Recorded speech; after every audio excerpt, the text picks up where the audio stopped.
Nous sommes le 2 mai 2011. 2 hélicoptères Black Hawk survolent secrètement le ciel du Pakistan. À leur bord, 24 Navy SEAL, les meilleurs soldats d'élite des États-Unis, entraînés pour des missions si confidentielles qu'officiellement, elles n'existent pas. Leur mission est ultra secrète, connue seulement du président et des personnes les plus puissantes du pays. L'objectif ? Éliminer Oussama Ben Laden, l'homme le plus recherché de la planète, après plus de 10 ans de traque. Sa localisation a été confirmée.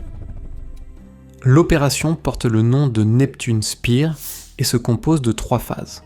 La première, faire atterrir les hélicoptères dans le complexe sans être détectés.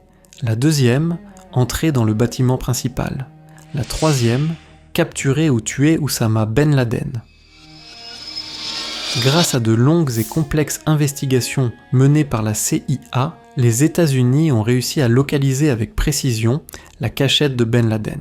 Il se trouvait à Abbottabad, au Pakistan, un pays officiellement allié des États-Unis. Le bâtiment principal comportait 3 étages. Les fenêtres étaient obscurcies et les balcons protégés par des murs empêchant de voir à l'intérieur. De plus, tout le complexe était entouré de murs atteignant 5,5 mètres de haut, surmontés de fils barbelés, ce qui en faisait une véritable forteresse. Une autre difficulté majeure, le site se trouvait à quelques kilomètres seulement de l'académie militaire du Pakistan, capable d'envoyer des renforts en quelques minutes. L'opération a été planifiée au millimètre près par les meilleurs stratèges américains. Les soldats devaient survoler le territoire pakistanais sans être repérés par les radars. Ensuite, la première phase consistait à descendre des hélicoptères, la moitié dans la cour et l'autre moitié sur le toit.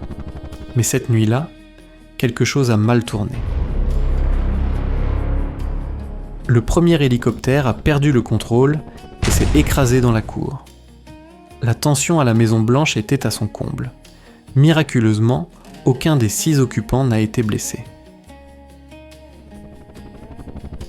En conséquence, la deuxième équipe a dû être débarquée à l'extérieur du complexe, se retrouvant face à une porte blindée. À cet instant, ils devaient prendre une décision cruciale, utiliser des charges explosives de forte puissance qui alerteraient tout le complexe ou de faible puissance sans garantie d'ouverture. C'était le moment de décider. Mais juste au moment où ils posaient les charges, la porte s'est ouverte.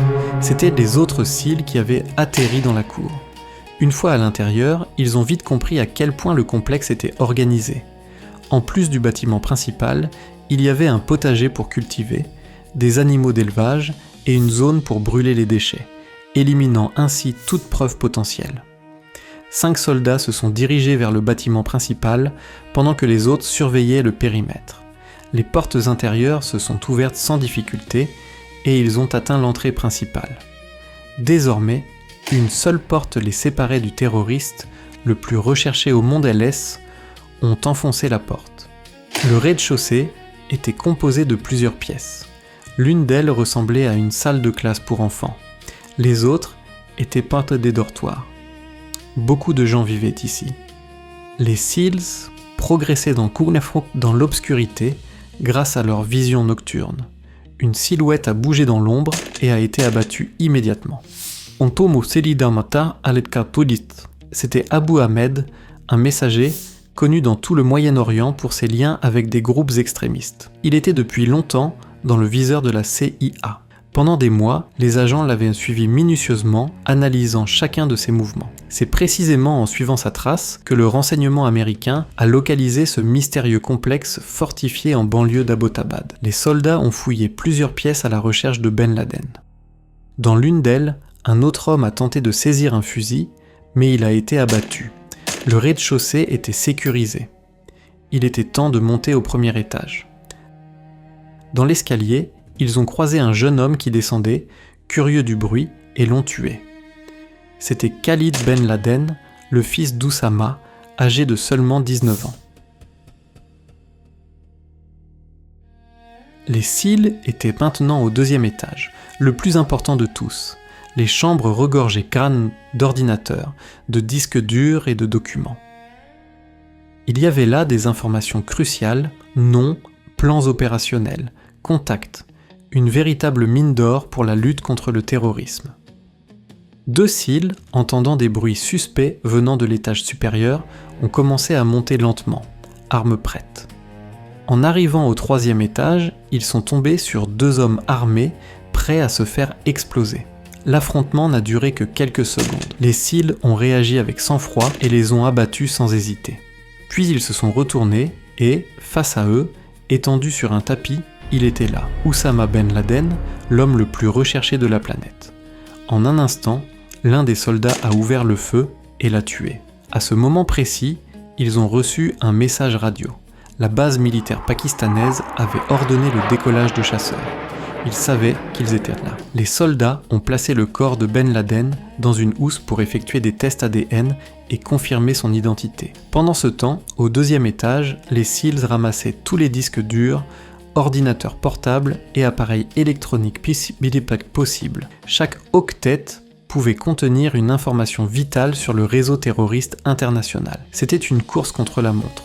Namo Fissioun, à des milliers de kilomètres de là, à la Maison Blanche, la tension était insoutenable. Si le Pakistan découvrait la présence des SEAL sur son territoire, les États-Unis ne pourraient rien faire. Le Pakistan était un pays allié, et cette opération, officiellement, n'existait pas. Ils étaient prêts pour l'extraction.